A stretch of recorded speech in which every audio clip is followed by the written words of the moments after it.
No dia 20 de junho de 2023, foi publicado no Diário Oficial a Lei 14.599 de 2023, que altera o Código de Trânsito Brasileiro.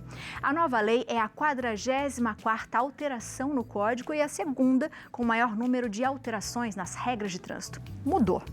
A vigência da lei é imediata, a partir da data da publicação, ou seja, já está em vigor.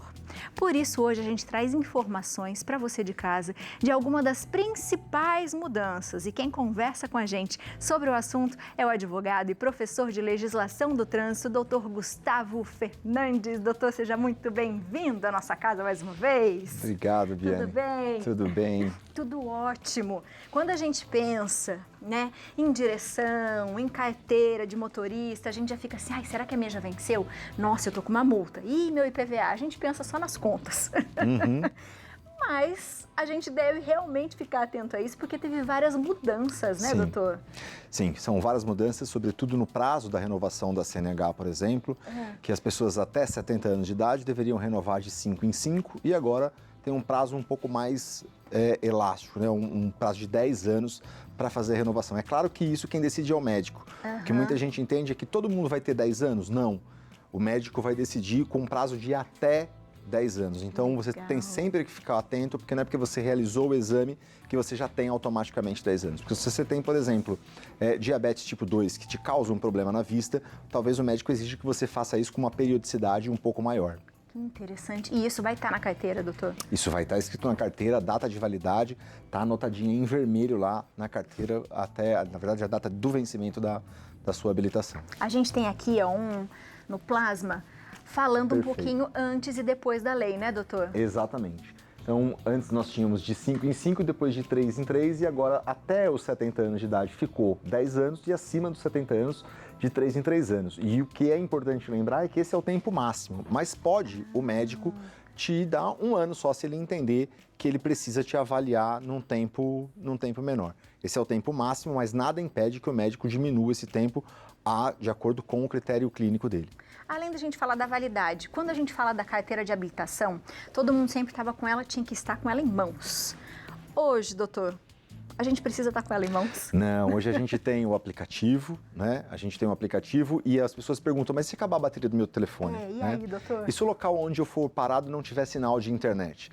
A própria resolução do CONTRAN determina que você pode estar dispensado tanto do porte físico quanto do porte virtual se o agente de trânsito tiver mecanismos de fazer a verificação. E a maioria deles tem. Em não tendo, você pode ali ter um contratempo de aguardar um tempo até que ele faça essa consulta via rádio ou alguma coisa assim. Mas você não vai ser multado por não estar portando mais a CNH, seja ela de forma física ou seja ela de forma digital. Então, não vai haver mais penalidade em virtude disso. Quando a gente fala da carteira, a gente também pode falar do documento do carro também, doutor? O documento do carro é a mesma coisa, hoje ele pode ser virtual de toda forma, né? Mas hoje em dia, até pela própria placa do carro, os agentes de trânsito conseguem fazer a consulta e verificar se esse veículo está ou não licenciado. Tá. Então hoje é mais tranquilo ainda, já consegue ver tudo da nossa vida, sim, né, doutor? Sim. Então sim. Essa coisa de que você vai ter multa pela carteira é só se ela estiver vencida. Só se ela estiver vencida e após 30 dias do vencimento, porque da data do vencimento você ainda tem 30 dias para poder circular. Ou se você estiver circulando com ela com uma penalidade imposta, como cassação ou suspensão. Ainda que ela esteja em validade, mas se você teve uma penalidade de suspensão ou cassação imposta e estiver dirigindo, aí você pode ter um problema, sem dúvida nenhuma. Quando a gente fala dos documentos do carro, doutor, o licenciamento, eu acho que muita gente tem dúvida disso. Como que funciona? Por exemplo, o licenciamento sempre vence, às vezes, dependendo da placa, um pouco depois do IPVA. Sim. Até quando a gente pode andar com o carro? E se o IPVA também está atrasado, a gente leva multa? Como funciona, doutor? O IPVA é um imposto que você não pode ser multado por uma infração de trânsito em virtude do atraso do imposto, né? Mas a ausência do pagamento do IPVA impede que você exerça o licenciamento do seu veículo. E aí cada estado tem um calendário diferente. Então, a placa final 1, no estado de São Paulo, por exemplo, começa em abril, final 2 em maio, mas cada estado implanta um calendário. Nós temos um calendário nacional, que deve ser cumprido por todos os estados, que é exatamente esse que começa em abril 1, abril 1, maio 2, junho 3 e assim por diante. Tá, perfeito. Porque daí você não consegue fazer o licenciamento e aí fica realmente tudo atrasado e aí dá ruim. E aí dá ruim, não só a multa, mas aí corre o risco, inclusive, de apreensão do veículo. Boa, doutor. Por falar em multa, o que nós podemos falar sobre as penalidades? O que mudou nessas penalidades, doutor? E depois a gente podia explicar cada uma? Sim. Olha, as penalidades, a gente pode dizer que houve um abrandamento em relação às penalidades, porque antigamente, até o advento dessa lei, todas as pessoas que atingissem 20 pontos na habilitação, elas teriam direito de dirigir suspenso. Se aplicaria suspensão, tem que fazer um curso de reciclagem e depois retoma. Agora houve uma separação de 20, 30 e 40 pontos, a depender do número de infrações gravíssimas que você comete. Então, se você não cometeu nenhuma infração gravíssima, você pode somar até 40 pontos, sem nenhum problema, até 39, que você não terá a sua CNH suspensa. Então, esse patamar de 20, 30 e 40 pontos, ele não se aplica aos motoristas profissionais, porque os motoristas profissionais, independente de haver infrações de natureza grave ou gravíssima, o teto deles é 40 pontos, porque eles acabam dirigindo mais, eles estão mais atuantes no trânsito e mais suscetíveis, sem dúvida nenhuma, a multa, diferente de quem dirige só para lazer ou de forma recreativa. E aí a gente teve uma nova alteração na lei, que foi a de manusear o aparelho celular, porque antes a lei só falava de falar ao telefone e manusear não é bem... O verbo não se coadunava com o tipo ali, e aí eles fizeram uma alteração. Então, manusear o telefone também passou a ser uma infração de trânsito. E aí, como que a gente classifica essas infrações, doutor? Essas infrações, elas foram classificadas por técnicos em categoria gravíssima, grave, leve e média. E cada uma delas é atribuído uma quantidade de pontos. Na gravíssima nós temos 7, a média, a grave nós temos 5, a média 4 e a leve 3. Então, cada categoria de infração é atribuído um número de pontos para se fazer a somatória e se aplicar ou não a penalidade de suspensão. Uma coisa que é muito importante, Abi, é que às vezes uma única multa lhe suspende o direito de dirigir. Você não precisa, às vezes, somar os 20 pontos, os 30 ou os 40 pontos. Vou dar um exemplo. Tá. A multa de recusa ao bafômetro. Se você se recusar a soprar o bafômetro, ainda que você nunca tenha sido multado na sua vida, só por essa multa você já terá o direito de dirigir suspenso por 12 meses. Então a gente tem que ficar atento não apenas à somatória das multas, mas em especial algumas multas de natureza gravíssima que automaticamente suspendem o direito de dirigir. A gente tem aqui também uns gráficos que o Gui colocou. Coloca pra gente da gravíssima, pra gente ver se tem alguma coisa a mais pro doutor falar, e a gente vai de uma por uma. Ali, doutor. Muito bem. Então boa. A gente tem ali, né? Dirigir o veículo sem possuir CNH. Essa daqui, essas que estão listadas aqui, elas são só 7 pontos, mas elas não têm o fator multiplicador.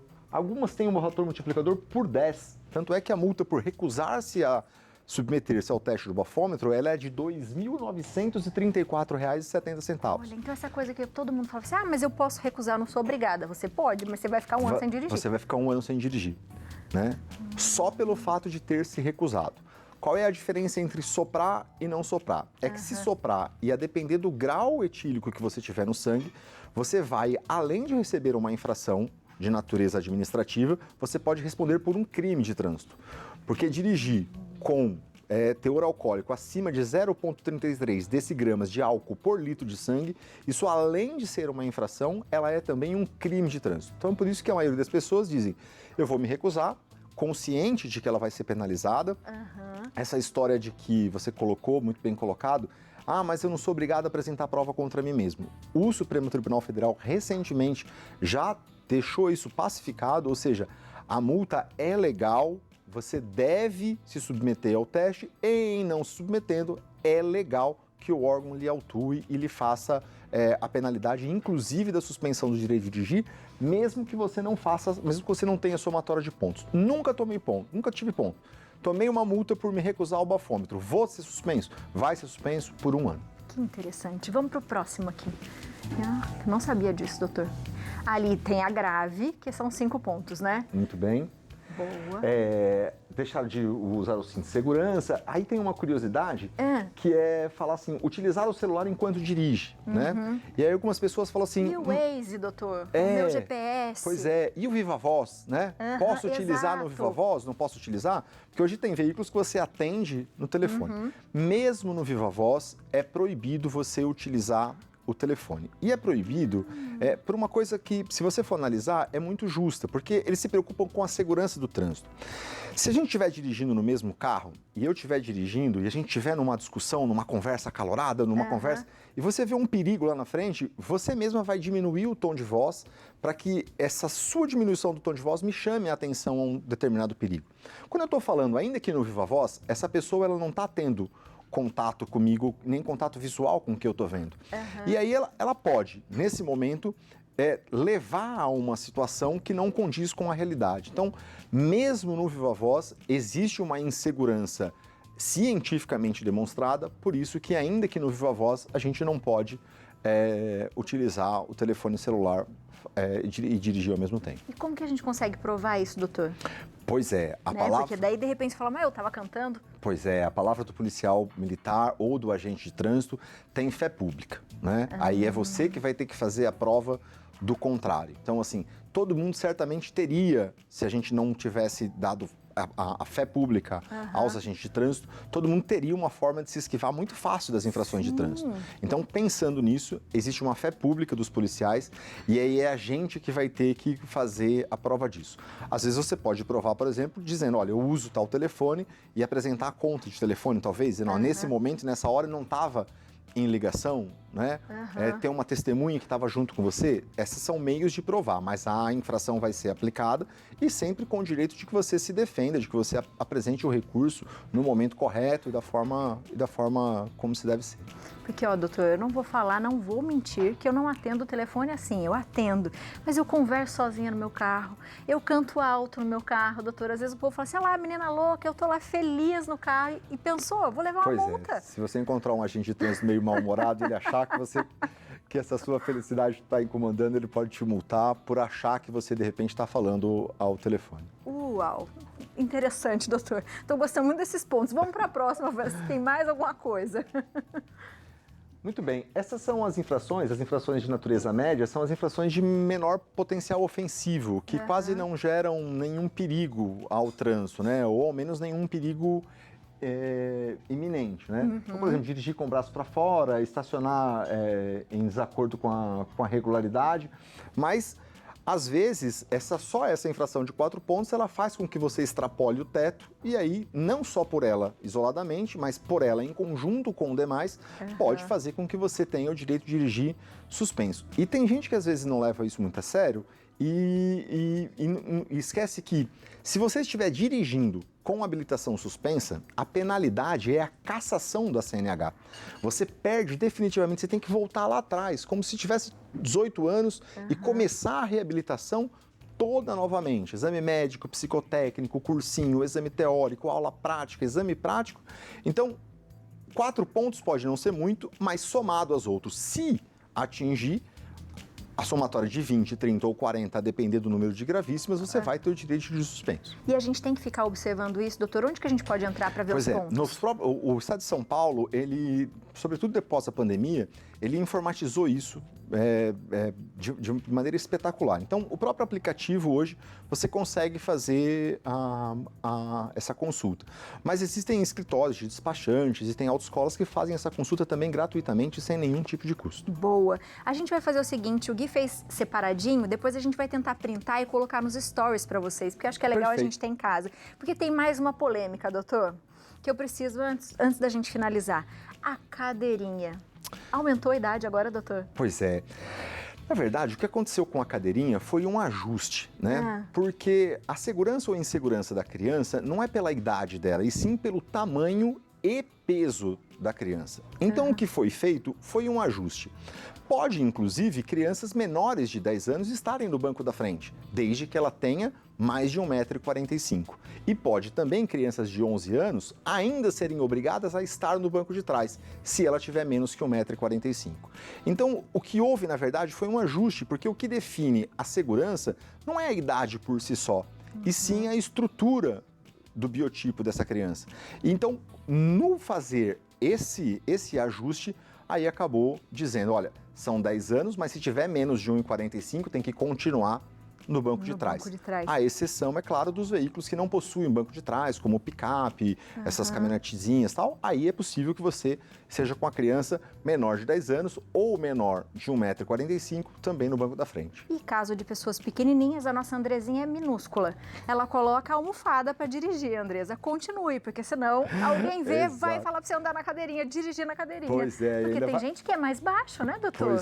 Pois é. Mas os carros hoje, às vezes, possuem um dispositivo, né, para aumentar o banco. Mas a estratégia da almofada pode funcionar também.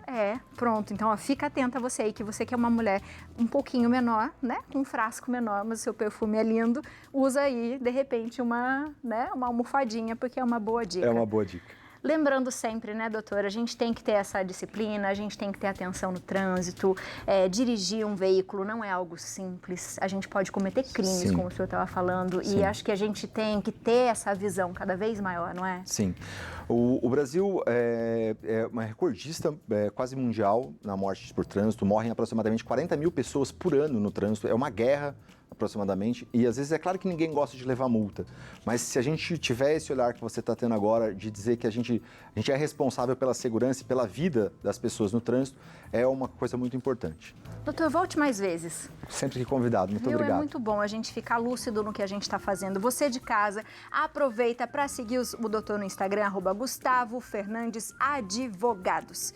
Um grande beijo, obrigada, doutor. Obrigado, tudo de bom. Muito bom.